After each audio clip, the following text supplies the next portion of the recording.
Boa noite. Mais uma vez, assim, agradeço a oportunidade sempre de estar falando, de estar estudando. E a gente, toda vez que lê um assunto, a gente tem que se colocar dentro dele. A gente não lê para querer ensinar para os outros. Toda vez que lê um assunto, a gente tem que se inserir dentro dele e tentar relacionar a nossa vida com o tema que está sendo colocado, né? Bem, eu escolhi esse tema que é não seja feita a minha vontade, mas a tua. Porque é bem difícil, né? Eu acho que é uma das situações, eu acho que mais a gente se pergunta, feito o próprio texto disse inicial, né? Parece que é uma coincidência, a gente abre, são os invernos, né? São os invernos aqueles porque a gente tem uma relação boa quando está indo tudo bem. Quando a gente realmente não alcança ou não acha que recebeu aquilo que deveria, aí começa realmente as dúvidas ou o desânimo, né? Principalmente, às vezes a pessoa não deixa de seguir aquele caminho, mas é como se aquilo fosse um abandono, um desânimo. E a gente vai ver que as pessoas que passaram por isso, a gente vai passar em várias situações de vida nossa e que escolheram um caminho diferente para, apesar da adversidade, conseguir realmente um caminho de paz. Pronto. O primeiro slide que eu botei é como se fosse um tema. O que é que a gente relacionaria com Deus? Qual é o nosso papel? Qual é a nossa expectativa em relação a Deus? Ao longo da história mudou muito, né? De início, a primeira religião monoteísta, né, que foi o judaísmo, impôs um Deus. Eles realmente faziam tudo em função de Deus, mas era um Deus que exigia cultos externos, né? Era um Deus que exigia realmente sacrifícios, de início sacrifícios até realmente no judaísmo primitivo, né? Depois disso saiu, que eram os sacrifícios de animais, sacrifícios de todas as formas, né? Mas era como se fosse uma troca, né? Era como se Deus exigisse certas coisas para você receber outra, né? Isso a gente vê até ao longo de religiões mais recentes, isso, aquela proposta, faça isso e receba isso, como se isso fosse possível, como se Deus fosse um negociante, que a gente pudesse, a partir de fazer uma coisa, querer receber outra em troca, né? Todo bem que a gente faz, a gente vai receber em troca, mas nem sempre aquela situação que a gente esperava ser de um jeito, será como a gente espera, né? Então isso tem que ser muito dito. O Espiritismo bota isso muito claro, né?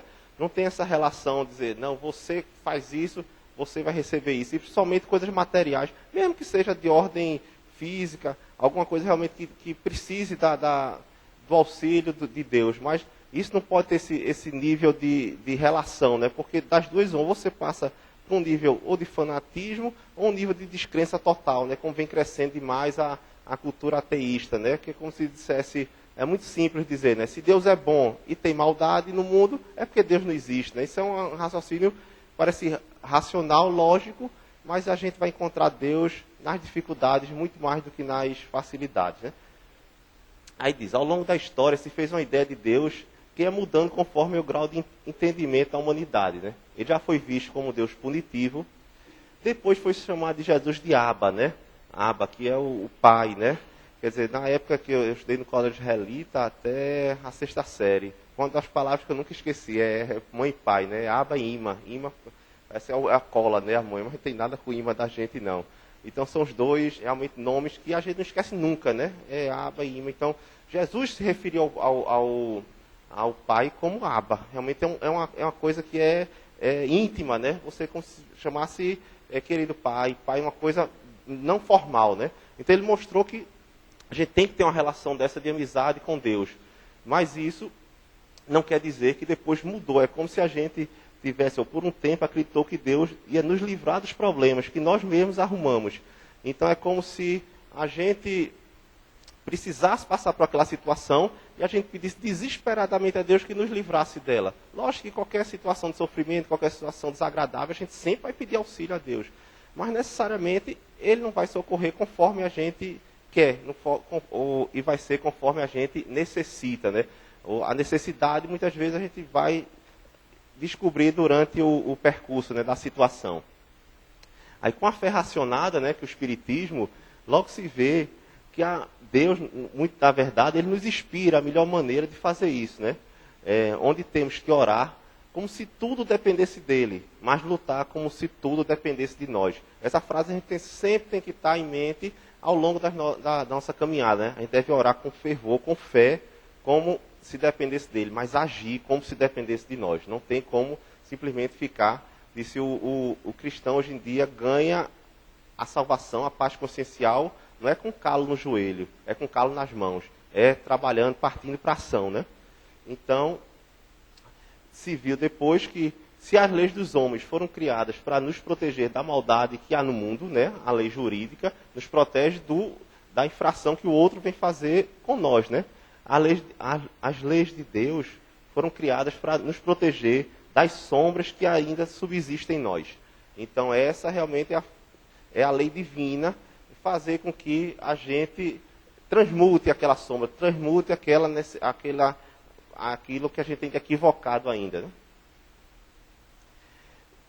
Nessa reflexão, eu vou falar mais ou menos de dois temas, né? Que é um é de Lucano, que é o diminutivo dele, Lucas, né? Que ficou conhecido como evangelista, Lucas, o médico, né? Mas o nome dele era Lucano.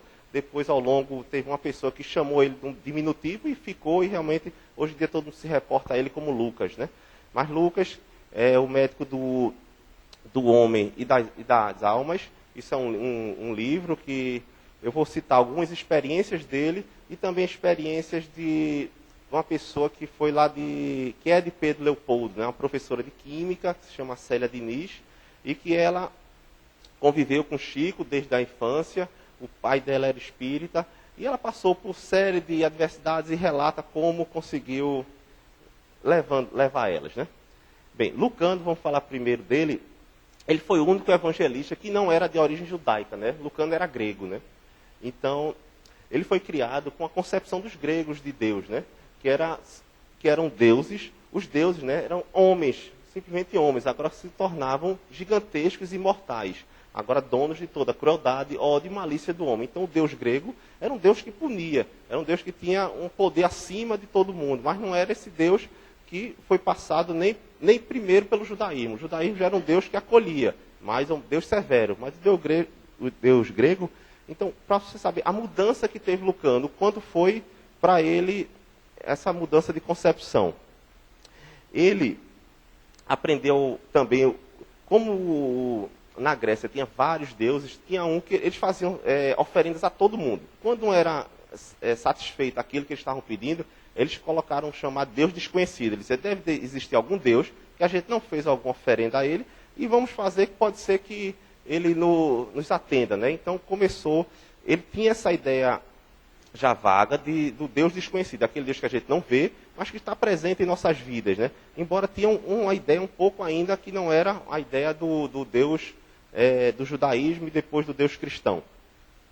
Tanto que ele via o pai dele homenagear esse Deus desconhecido com um pouco de vinho no chão. Eu acho que isso vem da cultura, né? Às vezes quando a pessoa está com mesa de amigas, a gente faz brincando, não, vou botar um gole para o santo, né? Até da cultura grega isso a gente absorveu, né? Era como se fosse homenagear o Deus desconhecido, né? Com esse tipo de ritual. Então, embora Lucano não fosse judeu, né? Ele era grego, eles sempre falavam em devotar a vida a esse Deus desconhecido, né? Do mesmo modo que os judeus falavam em devotar a sua vida ao próprio Deus. Aí vem a primeira inspiração dele. Isso ele ainda era jovem. Lucano, ele era filho de escravos, embora o nobre romano já tinha libertado os pais dele. Ele já foi criado, ele nunca foi escravo, Lucano, desde a infância. Mas ele tinha uma amizade muito grande com a filha desse nobre romano, que era o patrão dos pais dele. Né? Embora tenha libertado os pais, eles trabalhavam para esse nobre romano. E ele tinha realmente uma verdadeira admiração, era realmente uma paixão acima do normal. Era uma criança também, uma menina da idade dele, e só que essa criança tinha uma doença que na época chamava de doença branca, né?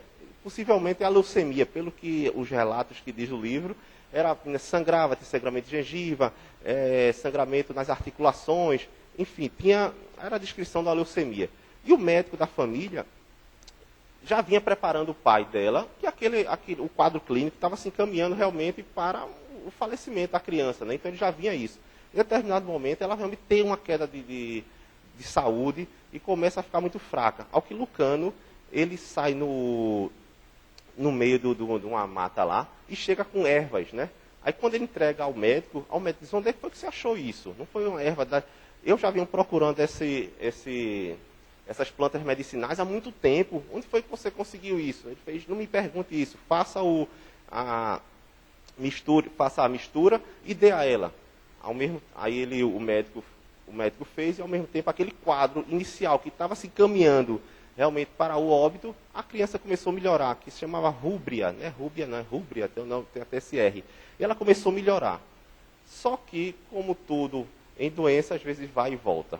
Lucano achou que aquela cura tinha permanência, e não tinha. Ela passou um tempo boa, mas depois a doença retornou. E ao retornar, ela realmente agravou o quadro e não teve jeito. A criança, a rúbria, faleceu, desencarnou, e aí ele se revoltou contra Deus. A partir desse momento, o que ele devotava ao Deus desconhecido, ele ficou com a completa revolta. Ele vivia dizendo como é que a pessoa consegue compreender um sofrimento que não foi explicado. Ele diz até um carrasco, quando vai executar uma pessoa, diz por que aquela pessoa vai ser executada. Então ele se fechou completamente, realmente, em relação a Deus, a partir desse desencarne dessa filha, né, desse romano. Aí onde vai a caminhada dele, né? A casa ou determinismo, né? Aí agora eu vou mesclar, não vou só falar dele, agora vamos lá falar de Célia de novo, né? Das experiências dela. Célia, ela até hoje ela coordena o Centro Luiz Gonzaga, né? Que o Chico Xavier ele passou a primeira metade da vida dele em Pedro Leopoldo, nesse Centro de Gonzaga, e a segunda em Uberaba. Ela ainda continua coordenando o Centro Luiz Gonzaga, né? Que é em Pedro Leopoldo. E ela foi aquela pessoa que tem aquele filme As Mães de Chico, né?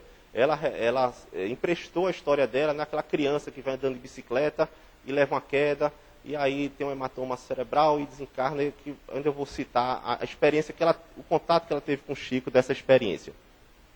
Então, ela diz o seguinte: ninguém vem à Terra para servir de instrumento de tortura a outro, né? Atraímos para nós as consequências das quais não conseguimos nos furtar. Pode haver injustiças, mas não há injustiçados. Isso é quando a gente tem alguma situação desagradável na gente, a gente não pode imaginar que Deus colocou aquela pessoa para fazer um mal a outro. Isso jamais poderia acontecer. Então, aí realmente você estaria completamente anulando a bondade e a imparcialidade de Deus. Mas é como se fosse um imã. As pessoas são atraídas, desde que não procure aquilo, que é diferente de eu pegar um carro em alta velocidade, sair numa pista molhada. Aquilo não era para passar. Aquilo estava realmente, eu estou me expondo a um risco desnecessário. É igual ir para esses jovens que vão, às vezes, para acampamento, aí tem uma pedra muito alta que o mar lá embaixo. Nunca fez aquilo na vida, não tem segurança, vai e pula daquela pedra. A pessoa possivelmente não precisaria nem passar por aquilo, mas passou por escolha própria. Mas tem situações que a gente não tem como. A gente está, teoricamente, fazendo o habitual, nada de risco, e acontece alguma coisa realmente desagradável com a gente. Daí é que está, que a gente jamais pode achar que Deus colocou aquela pessoa para fazer realmente uma maldade, né? Mas, a bem da verdade, a gente vai sendo levado para aquela situação necessária para o nosso crescimento. Então, ela cita aqui o primeiro caso que ela realmente teve de perda, né? Foi com a irmã dela. A irmã dela era mais nova, 9 anos de idade, e estavam brincando na rua, e ela lembra claramente que ela era um pouco mais velha que a irmã, e que aquela gritaria na rua, e ela vai ver a irmã caída, já com sangue escorrendo pelo ouvido, né? E daí uma pessoa, que era o vizinho dela, que era um caminhoneiro, bota ela no carro e sai em direção ao hospital. E ele vinha se culpando muito. Meu Deus, como é que eu fiz uma coisa dessa? Daí ela foi notar que possivelmente ele teria sido a causador do acidente da irmã, né? Aí ela perguntou, ela criança, mas como foi que isso aconteceu? Ele disse, eu sou um burro, ele vinha estacionando com o caminhão, e a menina brincando de esconde-esconde, foi exatamente se esconder atrás do caminhão, só que o caminhão vinha em movimento ainda. Ele não viu, bateu na criança, né? Então, depois, essa criança foi operada, mas realmente não conseguiu, não resistiu e desencarnou. Foi aí onde Célia disse, começou a ter a primeira experiência com perda e as lições dos pais dela, os pais dela espíritas, conseguiram dar uma leveza àquela situação. Ao invés de se fixar na dor, na revolta ou na raiva com aquele com quem fez aquilo, eles simplesmente acolheram o vizinho deles. O rapaz, depois de algum tempo, ele não conseguiu ir no começo, foi lá pedir perdão para os pais, né? Porque tinha feito aquilo com a filha. Aí os pais dela, realmente foi a primeira lição que ela disse que conseguiu absorver daquilo, reconhecer Deus através das lágrimas. Isso foi os pais dela que ensinaram a ela.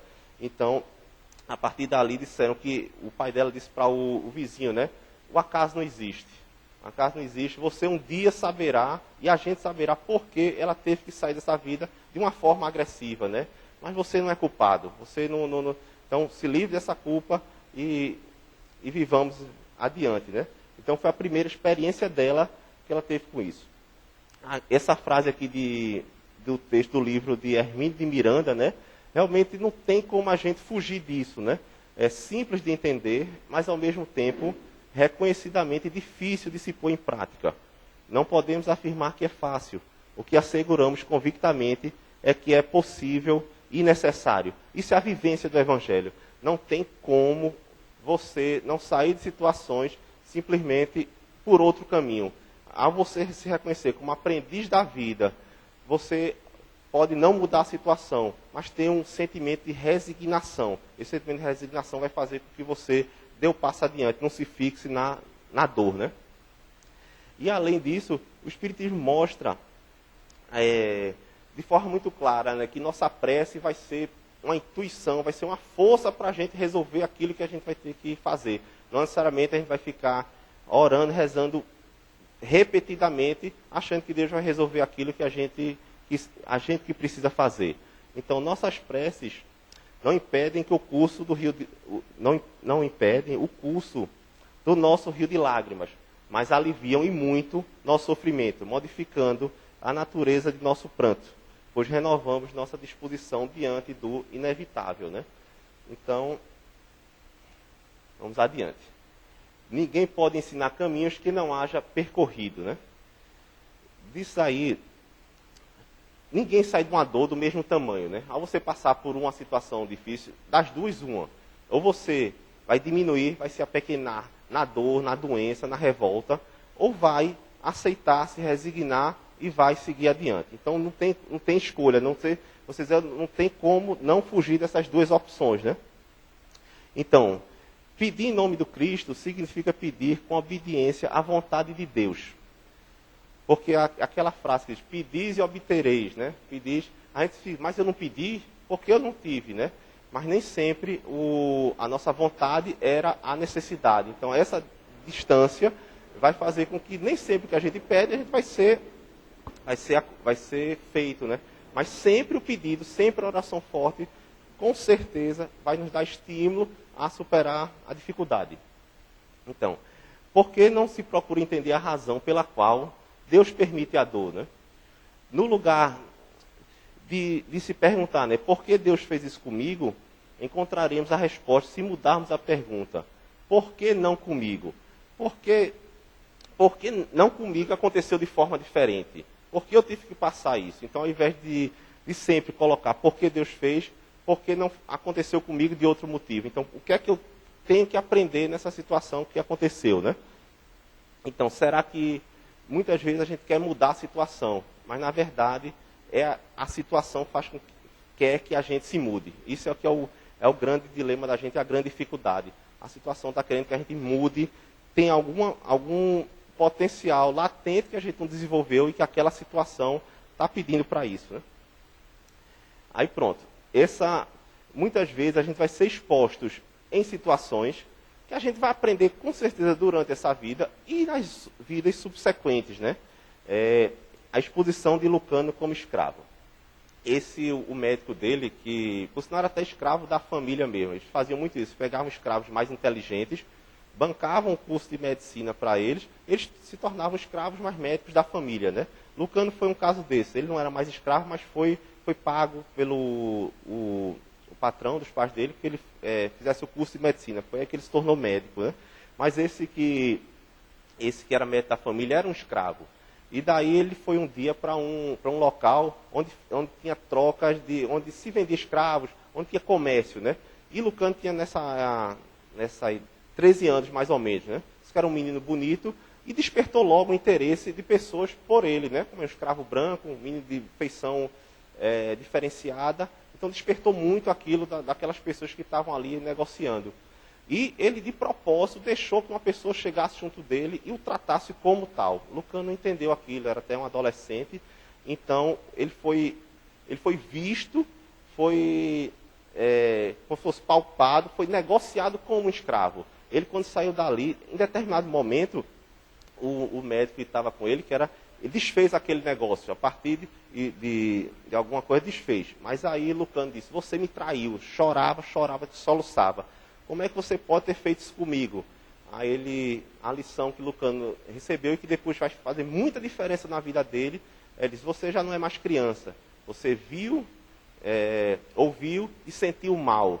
Então, para que nunca mais você nasceu livre. Seus pais eram escravos, mas são tratados como pessoas livres. Então, para você nunca mais compactuar com a escravidão. Então, foi aí, a partir dessa experiência de Lucano, que ele sentiu o que é ser escravo, que ele mudou completamente a concepção dele e a vida dele em relação a isso. Vai ver que várias outras situações, ele encontrou Deus depois de situações que ele foi combater a escravidão. Talvez a gente às vezes faça isso as situações façam isso com a gente, né? A gente não sabe o que precisa passar, o que já fez, e é exposto àquela situação para ter um aprendizado aquilo, né? Então, realmente, aquilo vai ser para a eternidade, né? Pronto, a oração que cura, né? A visão comum de saúde e doença como extremos opostos de algo contínuo é enganadora. É como se saúde fosse bom e doença fosse muito ruim, né? Na verdade, lógico que ninguém vai querer, em sã consciência, dizer que a doença é boa. Lógico, mas a partir do momento tem doenças que acontecem independente da nossa escolha. A doença vai aparecer porque tem alguma situação, não são hábitos nossos, ou às vezes são, mas não realmente hábitos exagerados, e que a gente vai ficar doente. Então a gente não pode achar que na doença você simplesmente, aquilo foi um castigo ou foi um abandono. A bem da verdade é como você reage à situação. Ele disse, a saúde é boa se você fizer fizer bom uso da saúde. A doença é ruim, depende. Se você fizer bom uso da doença, ela vai ser uma coisa boa para você. Então, essa relação de saúde e doença, lógico que todo mundo que está doente, todo mundo que tem qualquer doença de ordem física ou emocional, vai procurar a melhora, né?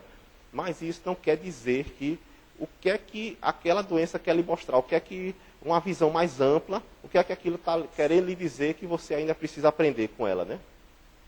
Aí tem uma história que foi publicada em 97, né? Isso foi comentado por Divaldo Franco, na Gazeta do Iguaçu, que tem essa citação, e que na época de Arigó, né, que era um médium de cura, ele fazia até cirurgias. Hoje em dia o espiritismo completamente saiu dessa linha, né, de ter incisões, de ter isso não cabe mais. O espiritismo é que disse, vem evoluindo conforme a necessidade de entendimento, assim como as religiões foram, assim como a concepção de Deus foi modificando, a doutrina espírita vem modificando. Uma coisa que se fazia há tempo não quer dizer que seja certo ou errado. Quer dizer que nesse tempo não cabe mais. Não cabe mais ir procurar um local de tratamento médico espírita em que há cortes, em que há isso. Isso existe a medicina, esse exercício legal da medicina. Isso não tem mais hoje em dia a pessoa necessidade de se expor isso. Se já curou muita gente com isso, ótimo. Mas hoje em dia não cabe mais isso. Mas naquela época se fazia muito isso.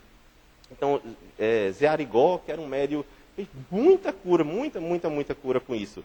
Propôs a Chico Xavier que curasse o olho dele. Chico Xavier tinha uma doença no olho que realmente sangrava, doía, e era uma coisa assim que sempre estava incomodando ele. Aí, ao que José Arigó propôs a cura do olho dele. Chico Xavier disse, não, quero não. Essa doença no olho é um karma. Porque eu vou querer trocar uma doença que eu estou acostumado por outra que eu não sei o que vai acontecer. Então deixe meu olho, não mexa com ele não. Isso a gente não pode levar ao pé da letra, assim, necessariamente, como se Chico Xavier não quisesse se curar, quisesse viver com a doença. Não é isso. Ele sabia, ele que tinha realmente uma dilatação da visão muito maior, sabia que aquela doença estava querendo ensinar alguma coisa a ele. E ele não queria, ele se acostumou com aquela, não queria curar dela, porque ia ter necessidade de aparecer em outro local para aquele processo educacional. Então ele não quis se curar. Isso mostra que nem toda doença a gente vai conseguir curar. E ao não curar, a gente tire realmente a lição que ela está nos dando, né? Isso aí foi essa outra citação, agora passo de novo para Lucano, né? Que foi o desabafo da crucificação de Jesus. Lucano, ele tinha um irmão, na verdade, a mãe dele, os patrões dele, né, tiveram 2 filhos. A Rúbria, que ele tinha realmente verdadeira paixão por ela e que morreu da doença branca, né, da leucemia. E tinha esse outro rapaz, que era Prisco. Prisco, Lucano ainda não era médico. No parto de Aurélia, né, que era a mãe de Rúbria e de Prisco, que eram os patrões do pai dele, ele nasceu muito prematuro, muito. E daí, quando foi fazer o parto, o médico teve que decidir, naquele momento, entre salvar a mãe e a filha.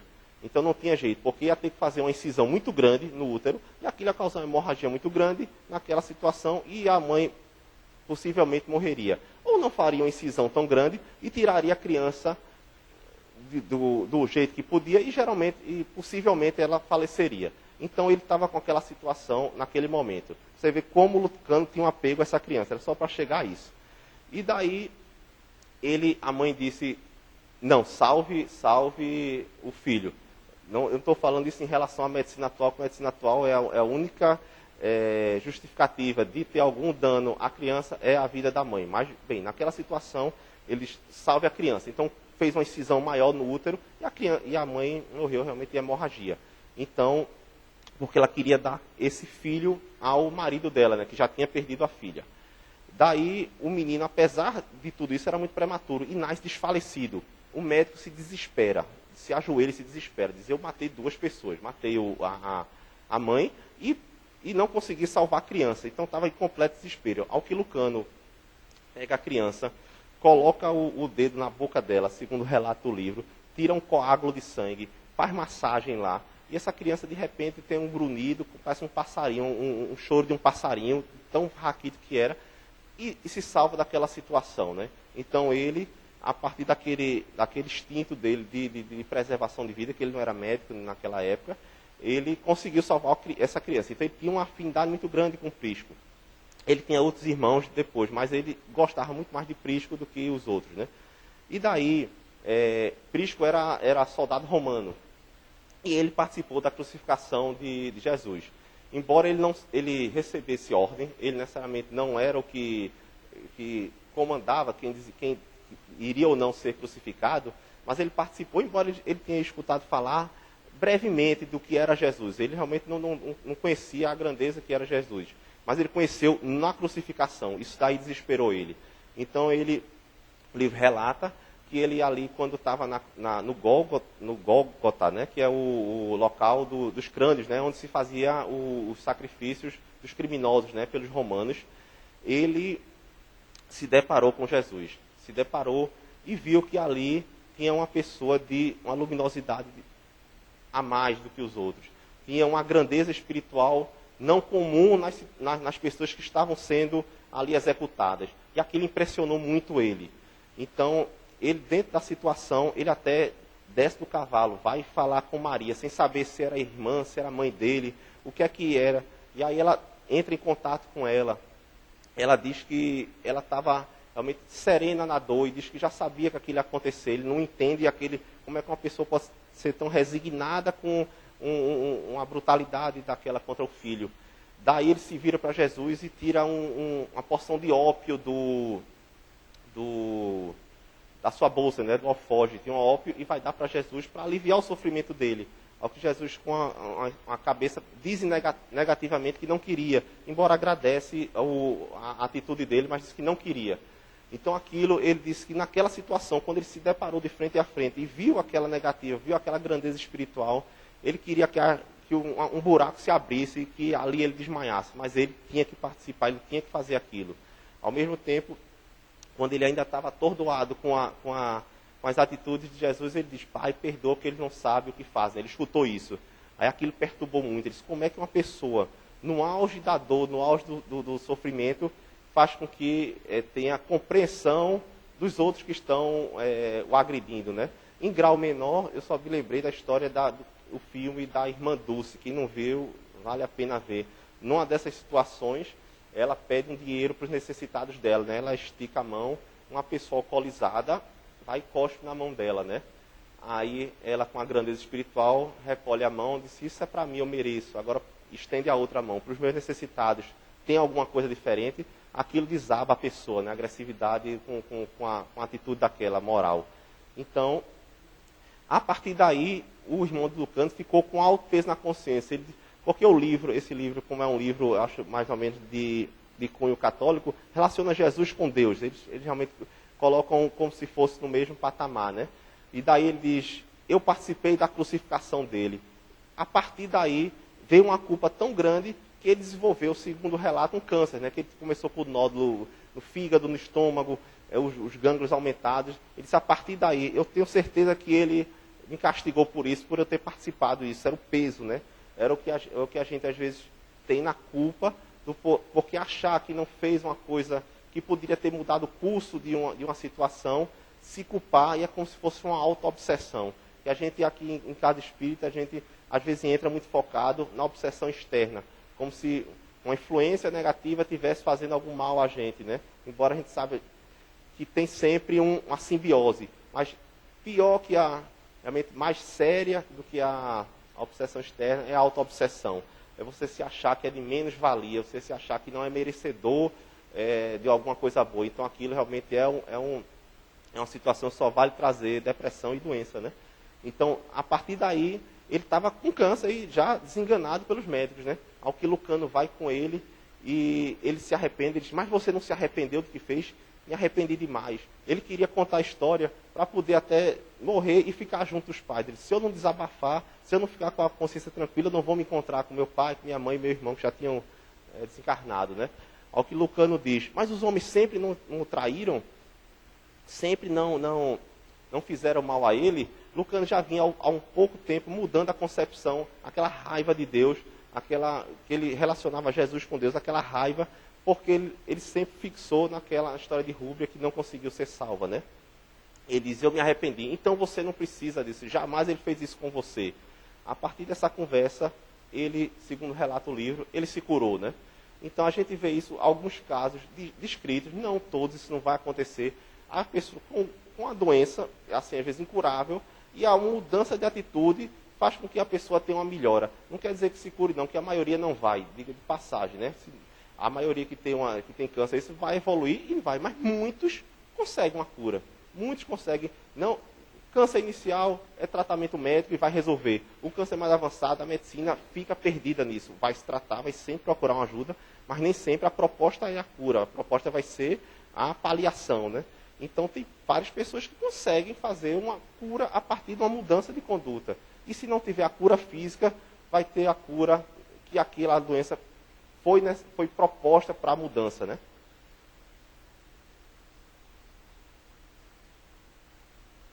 Bem, o que mudou ainda de Lucano, que realmente era para eu ter falado antes, era que, a partir de um momento, ele era descrente completo em Deus. Completo a partir da situação da Rúbia, né? E tinha um professor dele, um professor que era judeu de medicina, e que sempre incentivava ele, mas ele era muito arredio aquilo. E um dia disse a Lucano, vamos visitar um amigo meu, é uma pessoa de posse. Lucano não tratava ninguém com dinheiro, ninguém. Eram raríssimas as pessoas que ele tratava que tivesse posse. Ele realmente dedicou a vida dele, apesar dessa raiva que ele tinha de Deus explicitamente, ele dedicou a vida dele realmente a tratar de escravo. Aquela situação dele mudou muito ele. As pessoas que não tinham condições, ele viveu uma vida realmente viajando de canto em canto para tratar as pessoas que não tinham condições. Daí esse professor disse, eu quero que você veja um amigo meu.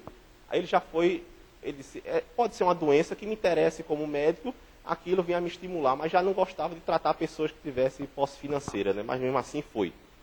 Ao examinar o paciente, ele viu que aquela era uma doença terminal que não tinha jeito de tratar. E falou para um amigo dele, que era o médico, que era o judeu, esse rapaz também judeu, e disse, por que você me trouxe aqui? Eu não tenho o que fazer, os melhores médicos já viram isso. E realmente eu não vou dizer nenhuma palavra que vai enganar ele. Ele não merece, ele não é homem de palavra consoladora. Ele sabe o que está passando e sabe qual vai ser realmente o curso dessa doença. Aí ele disse, mas ele quer lhe contar uma história que você possa ajudar. Talvez a medicina não pode, mas Deus possa ajudar. Lucano ignorou esse comentário. Ele realmente nem prestava atenção quando falava no nome de Deus.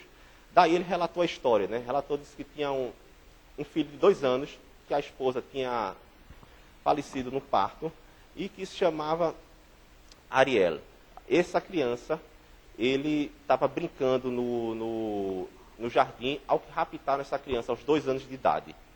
A partir dali, Lucano viu, começou a sentir realmente compaixão por aquela pessoa, conseguiu sentir a dor daquela pessoa, e viu o quanto, ao mesmo tempo, ele aumentava mais a raiva em Deus. Como é que Deus permite uma coisa dessa, né? Como é que permite uma criança ter sido sequestrada, um pai está passando por isso. Ele sabia que aquela doença era terminal daquele rapaz, e aquilo era por causa do rapto daquela criança, né? Daí ele disse, mas eu quero lhe pedir uma coisa, o doente. Os homens da minha família nascem sempre com a deformidade no dedo mínimo. Ele tem uma deformidade, o dedo tem um desvio para dentro, isso é característica dos homens da minha família. Se você viu uma criança ao longo das suas andanças com essa característica, tenha certeza, e eu tenho uma intuição que você vai achar. Lucano, como quis ser, tenho compaixão por ele, nem retrucou, né? Está bem, vou fazer o que for possível. Eu realmente ando no meio das pessoas realmente que não têm condições, e possa ser que eu tenha contato com essa criança. Tudo bem, fez aquilo só para um conforto para o rapaz. Lucano disse que, segundo o livro, tratava de 2 famílias que tinham dinheiro, né? Uma delas era uma pessoa de temperamento fortíssimo, agressivo, mas a doença era uma doença diferente, que estimulava ele como médico a ir tratar esse rapaz. Ele disse que eram 2, faziam um eritema, depois faziam uma pústula, um furúnculo, e ele realmente, só ele conseguia amenizar isso. Ao que ele foi lá, rapaz, mas você demora muito para vir aqui, é um absurdo, você não, me esqueceu, não sei o quê. Eu tive que comprar um médico, que era exatamente isso. Tinha muita gente, os escravos que se tornavam médicos, né? Eu tive que comprar um médico, porque você demora tanto, mas ele é muito insolente. Ele teve a petulância de me dizer que minha doença não era da carne, era da alma. Aí mandei açoitá-lo, né, várias vezes, embora ele não devia ser coisa que preste, porque ele tem uma marca na região frontal, um ferrete, né, que aquilo, coisa boa, ele não deve ter feito, até criminoso ele deve ter sido. Bem, Lucano ficou curioso em conhecer esse médico, né, porque ele sabia do diagnóstico, até acertou que é uma doença muito mais emocional do que física, né, aquela doença emocional, o temperamento irritadiço, raivoso, fazia com que acontecesse aquela doença nele de pele, né. Daí ele chamou o médico, era no nome Samos, para sentar. Samos era revoltadíssimo, disse, não sente não, porque eu sou inimigo da humanidade, o médico isso, né? Que eu nunca tive amigo, sempre fui escravo, não tenho interesse nenhum em ter amizade. Ao que Lucano diz, mas eu acho que você estava certo no seu diagnóstico em relação a Cleonte. A doença dele não é de temperamento.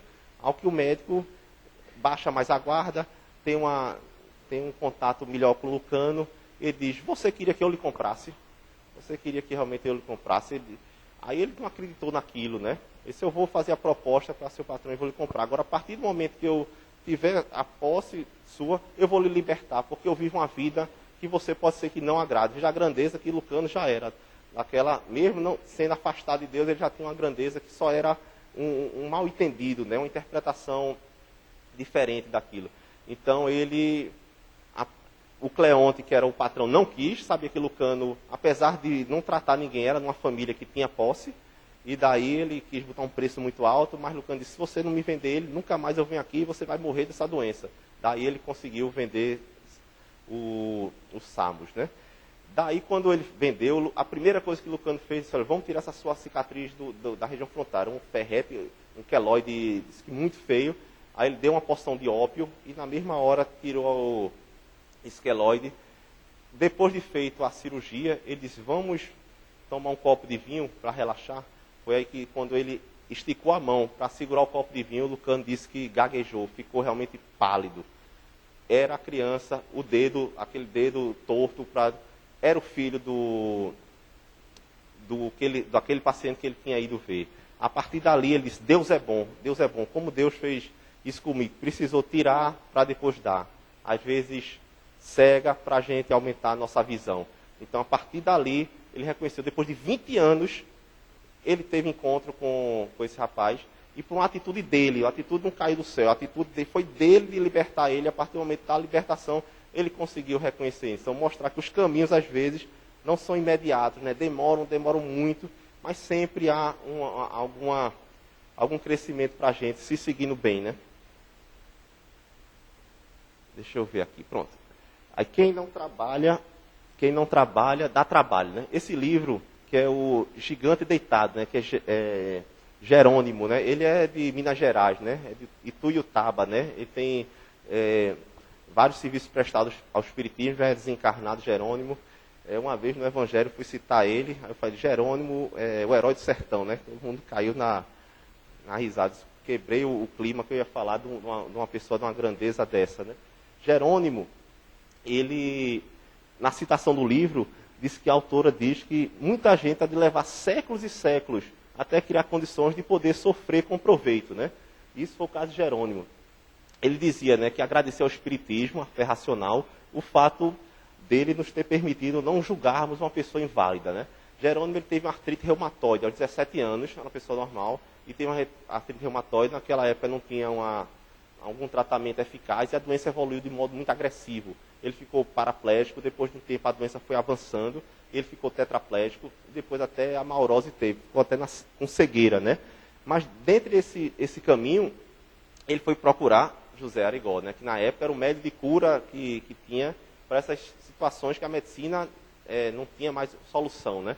Daí ele diz que a sala repleta de gente, aí ele entra lá, mas só que a maca dele já era de maca, ele não conseguia, a porta era muito estreita, né? E a maca não entrava na sala de atendimento, né, de Zé Arigó. Aí, ao que Zé Arigó diz, isso é homem de porta estreita mesmo, tira ele da maca e bota ele aqui. Ao ver ele diz, o que aconteceu com você, Jerônimo? Ele fez, eu tive artrite reumatoide na adolescência e progrediu e está realmente nessa situação. Ele examinou e disse, você tem a doença dos 3 Cs, né? Que é cama, karma e calma. Não tinha cura a doença dele. É para a gente mostrar que nem sempre a gente vai ter a cura de uma doença que a gente quer. Mas Jerônimo vivia aquilo dando exemplos de superação, né? Uma das situações foi que ele frequentava muito para todo canto. Ia para campo de futebol, ia para o cinema, ia para alguma festa, sempre em maca. Sempre em maca. As pessoas, ele era muito conhecido, uma cidade pequena. Ele estava um dia no cinema, ele ficou no corredor, cinema escuro. Uma pessoa vinha dando para ir para o banheiro, não viu a maca e tropeçou em cima dele. Aí esbravejou com ele, né? Disse, não é possível, o aleijado de novo aqui. Onde eu vou, se eu vou no futebol, está ele. Se eu vou numa festa, ele. Até no cinema está ele. Aí ele disse, o que é que eu digo para essa pessoa? Disse, minha filha, você também não para em casa, né? Aí ela deu uma risada com ele e se tornou muito amiga dele, né? Mostrando que ele, apesar disso, ele vivia, ele tentava viver dentro do possível, da limitação dele, em todo canto ele estava, né? E essa história também, aqui, o bêbado, é que Divaldo Franco, ele tinha muita amizade com Divaldo, né? E Divaldo foi fazer uma palestra lá em Ituiutaba e colocou a maca junto dele, né? Ele disse que não queria chamar muita atenção, ficou no cantinho, né? A maca no cantinho e ele escutando Divaldo. Ao que vem uma pessoa alcoolizada e diz, paralítico, levanta e anda. Aí ele não queria chamar atenção para não desvirtuar ali. Aí ele disse, deixa para depois. Mas aí a pessoa não se conteve. Chegou lá, disse, paralítico de novo, levanta e anda. Aí ele disse, meu amigo, eu bem que queria, mas não consigo. Aí a pessoa que estava lá, o bêbado, estava localizado, e gritou, homem de pouca fé, né? Quer dizer, a gente mostra que nem sempre vai ser a repetição, a insistência daquilo que vai curar a gente. Ele já sabia que a doença ali não tem a fé racionada, mostra que não é a partir nem da repetição, nem de troca de nada que a gente vai ficar bom. E sim, a gente vai ficar bom com a mudança de conduta. E a mudança de conduta não quer dizer que aquilo retrata em melhora física, porque às vezes não dá, a gente não sabe o o nosso relatório. Então a gente não sabe se aquilo vai ficar bom, a gente tem que tentar. A tentar, mudou de conduta, você curou-se. Agora se aquilo vai se traduzir em cura física, aí é outros 500. Né? Os aprendizados. Agora vamos a Célia, né? Célia, em visita a Chico Xavier, dessa criança dela de 3 anos, se chamava Rangel, foi uma queda besta, uma queda completamente besta. Foi subir numa bicicleta grande, ao que subiu, passou para o outro lado e bateu com a cabeça no chão. Queda ridícula. Essa criança ficou com dor de cabeça a noite todinha, teve um hematoma intracerebral. No outro dia, à noite mesmo, de madrugada, foram para Belo Horizonte, Pedro Leopoldo é perto de Belo Horizonte, né? E foi operado, mas realmente não resistiu. Então, aí quando ela encontrou o Chico Xavier ela ainda morava em Pedro Leopoldo, relatou isso para ela, né? Disse que eu era muito privilegiado, né? Ela cita isso no livro, né? Pois para mim a dor chegou depois do Evangelho, que eu nem imaginava como sofriam as mãezinhas que eram alcançadas pela dor antes que tivesse esse conhecimento, né? Então, mostra que a única saída de você conseguir superar as situações é o Evangelho, o ensinamento do Cristo. Não tem outra, né? A psicoterapia, as outras vão fazer com que você, lógico, todas bem indicadas, ajudem, mas a partir do momento que você tem razão e consciência daquilo, você tem que partir, tem que fazer uma terapia associada, né? Aí ele perguntou, Chico Xavier ainda foi mais adiante, perguntou para ela, você acha que a babá sempre ia para ela e dizia, me perdoe, eu matei seu filho. Ela dizia, não, você não matou ele, você foi responsável pela queda dele. Agora, essa queda besta não poderia ter causado uma coisa tão grande. Então, você não foi responsável pela morte dele. Agora, pela queda, você foi. Ainda dava uma catucadazinha na babá, né? Aí, o Chico diz, você acha que fez muito perdoando? Você devia ter agradecido ela.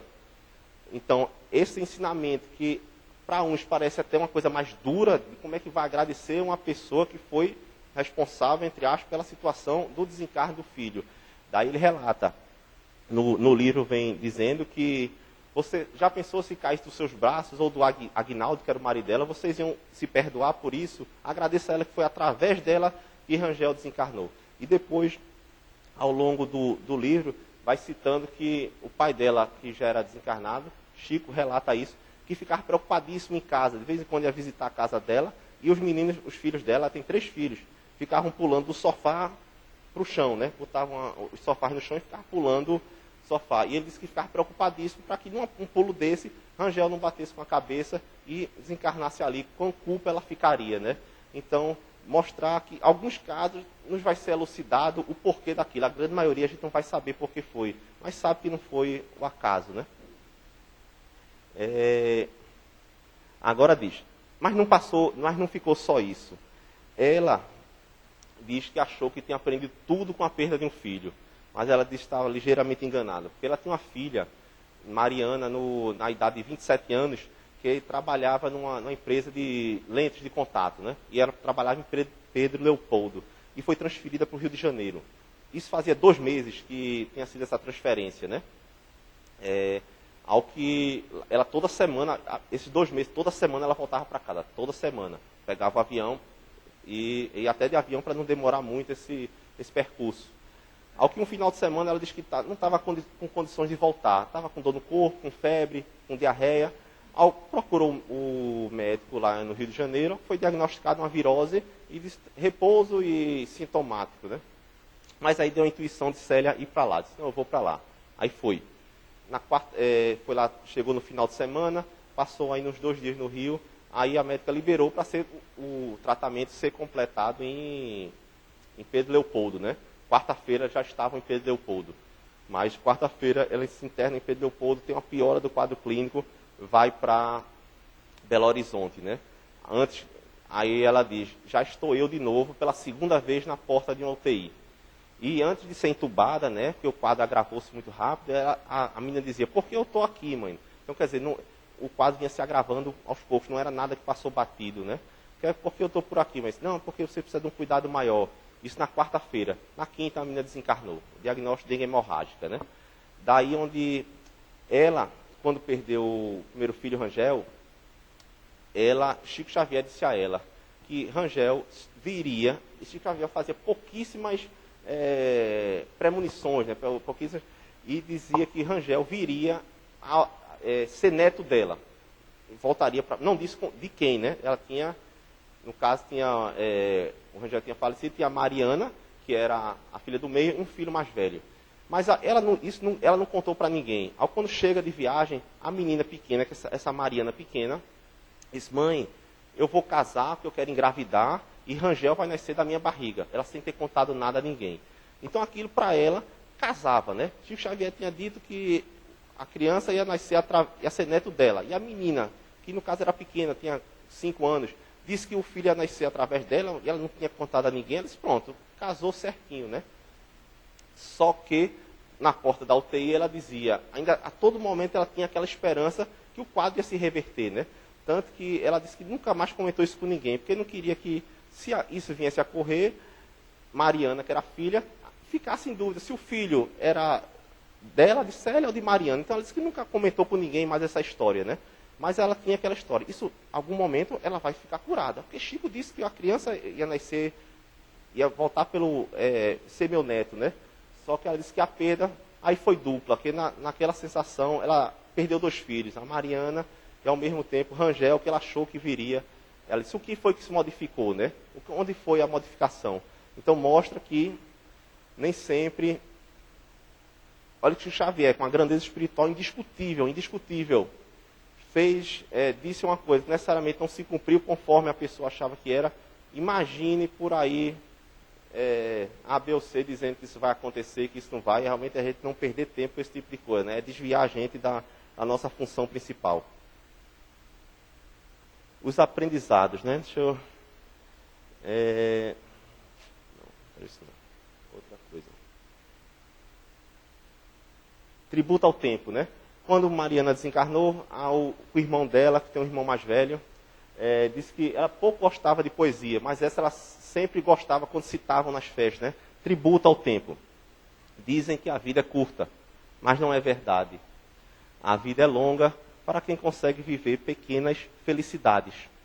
Essa tal felicidade anda por aí disfarçada, como uma criança traquina, brincando de esconde-esconde.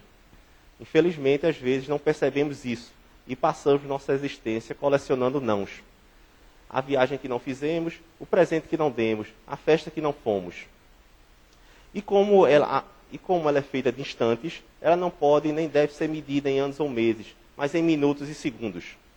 Essa é a mensagem da vida, é um tributo ao tempo. Tanto aquele que você soube aproveitar no passado, quanto aquele que você não vai desperdiçar no futuro, né? Isso, não sei se vai dar tempo, realmente está no final. Aí são as explicações, né? Isso depois, quem quiser, pega o livro de Célia Diniz, né? Superando a Dor da Morte. Daí ela diz que o consolo do Evangelho vai muito além das cartas psicografadas. Carta psicografada hoje com veracidade é uma raridade. Uma raridade você passar uma mensagem fidedigna daquela pessoa. Isso realmente é quase realmente, então a gente não deve ir atrás, realmente procurar incessantemente isso, que vai ser muito difícil de achar. Então, com esses poucos assim que eu já presenciei em sessões de psicografia, realmente que traduzem de modo muito claro isso. Mas vai ser realmente uma raridade ter esse tipo de serviço hoje em dia no Espiritismo. Então, as cartas consoladoras já aliviam, dão certo conforto, mas o conforto que Jesus oferece em qualquer escola religiosa vai muito além dos fenômenos mediúnicos, mesmo porque médios capazes de captar com fidelidade as mensagens não são comuns, né? Mas 6 meses depois, eles vão atrás, já não era Chico já tinha desencarnado. Daí ela se vê com uma jovem espanhola que, uma idade parecida, o pai e a mãe iam casar, né? Os pais atuais dela casaram naquela época. A mãe não tinha nada com o relacionamento, o pai realmente, eu acho que deixou ela para casar com outra pessoa, e dali ela não aguentou aquele sofrimento amoroso e tomou um veneno e se matou naquela... Isso era em 1700 e pouco, em Servilha, na Espanha, segunda carta psicografada. E daí ela vem resgatar aquele processo educacional quanto tempo depois, né? Então, mas aqui fica a lição, né? Ela, ao desencarnar, ela disse: de repente lembrei dos ensinamentos de vovó Lia, da mamãe Célia, nas lições do centro de Gonzaga. A mãe, não me lembro de ter orado com tanto fervor naquele dia fatídico, sabendo que todo ensinamento, em algum momento, vai ser usado, né? Mostrar que, muitas vezes, as pessoas se prendem na dor, as pessoas é como se não quisessem esquecer daquele que partiu, porque ficam achando que se mudar de vida, tiver uma vida mais alegre, é como se tivesse esquecido aquele que partiu. E, na verdade, é o que mais deseja, né? É que a gente consiga realmente viver uma vida, apesar da saudade que nunca acaba, a pessoa consegue realmente ter abrir outros caminhos, outros sentimentos, né? Então, isso serve sempre um alerta para as pessoas não acharem que, ao buscar outro caminho de melhora, você está esquecendo aquele que foi, né? Os que ficam sempre culpados, né? Então é uma sensação de culpa. Célia, pela segunda vez, conseguiu ver isso, né? A pessoa que tinha transferido a filha dela para lá, morrendo de culpa, né? Ao que ela diz com sinceridade, diz isso, né? Eu devia agradecer por nos ter proporcionado o treinamento de ficar afastado dela por 2 meses antes do seu desencarne. Que ele foi um instrumento da bondade divina. Foram 60 cafés separados, 60 noites sem passar pelo quarto dela, para conversar, rir e ser feliz. Então, na verdade, ali ela, com sinceridade, não culpou mais a pessoa que tinha transferido ela. Ela realmente aprendeu a lição, né? Só para terminar agora. Pronto, o compromisso aí é o que a gente vai sempre ter essa decisão na vida. Buda dizia que a gente, ao acordar, olhasse ou para o chão e para o céu. Para o chão, a gente ia ver inseto e formiga, ia se achar muito grandioso. Agora, depois olhasse para o céu e visse o sol, as estrelas, as nuvens, e você vê que não é tão grande assim, né? Esse da mitologia grega é a história de Ulisses e Calipso. Ulisses, que era um mortal, venceu uma batalha, mas naufragou durante o trajeto, né? Aí bateu na ilha de Calipso. Calipso é uma deusa belíssima, imortal, deusa grega, ao que Ulisses tem um romance com ela. Mas Calipso sabia que Ulisses ia envelhecer, ia adoecer, ia morrer. Ao que faz uma proposta para ele. Eu lhe dou o néctar dos deuses, agora você nunca mais sai dessa ilha. A gente faz uma troca. Ao que foi uma proposta tentadora, né? Viver com a deusa numa ilha paradisíaca, realmente sem desafios, sem problemas, sem metas a cumprir, né? Ao que, no final, Ulisses desiste e volta para o seu país, para a sua família, onde a morte o esperaria. Ao que, de conclusão, Calipso ofereceu a Ulisses tudo o que ela era, mas lhe negou tudo o que ele poderia vir a ser. Então, a gente, ao fugir dos problemas, a gente está se negando a ser tudo aquilo que a gente pode vir a ser, né? A gente tem que ser um Ulisses, né? Nas situações. E para terminar, sempre essa música que eu gosto e escuto com frequência, Tempo Rei. Tempo Rei não vou cantar não, que em casa eu cantei uma vez, foi pedido para eu parar, né? Pronto, é de Gilberto Gil. Então, eu acho que isso aí é o tempo, ensinar e pai, aí que eu não sei, né? Então, o tempo vai nos ensinar tudo. Obrigado, fique na paz de Jesus.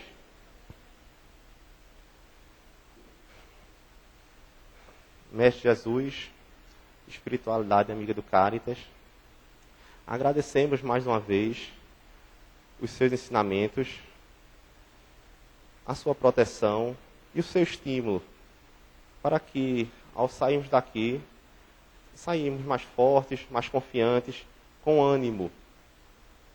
Ânimo que todos os problemas que nos ocorrem são apenas etapas para a luz que ainda precisamos colocar em nós.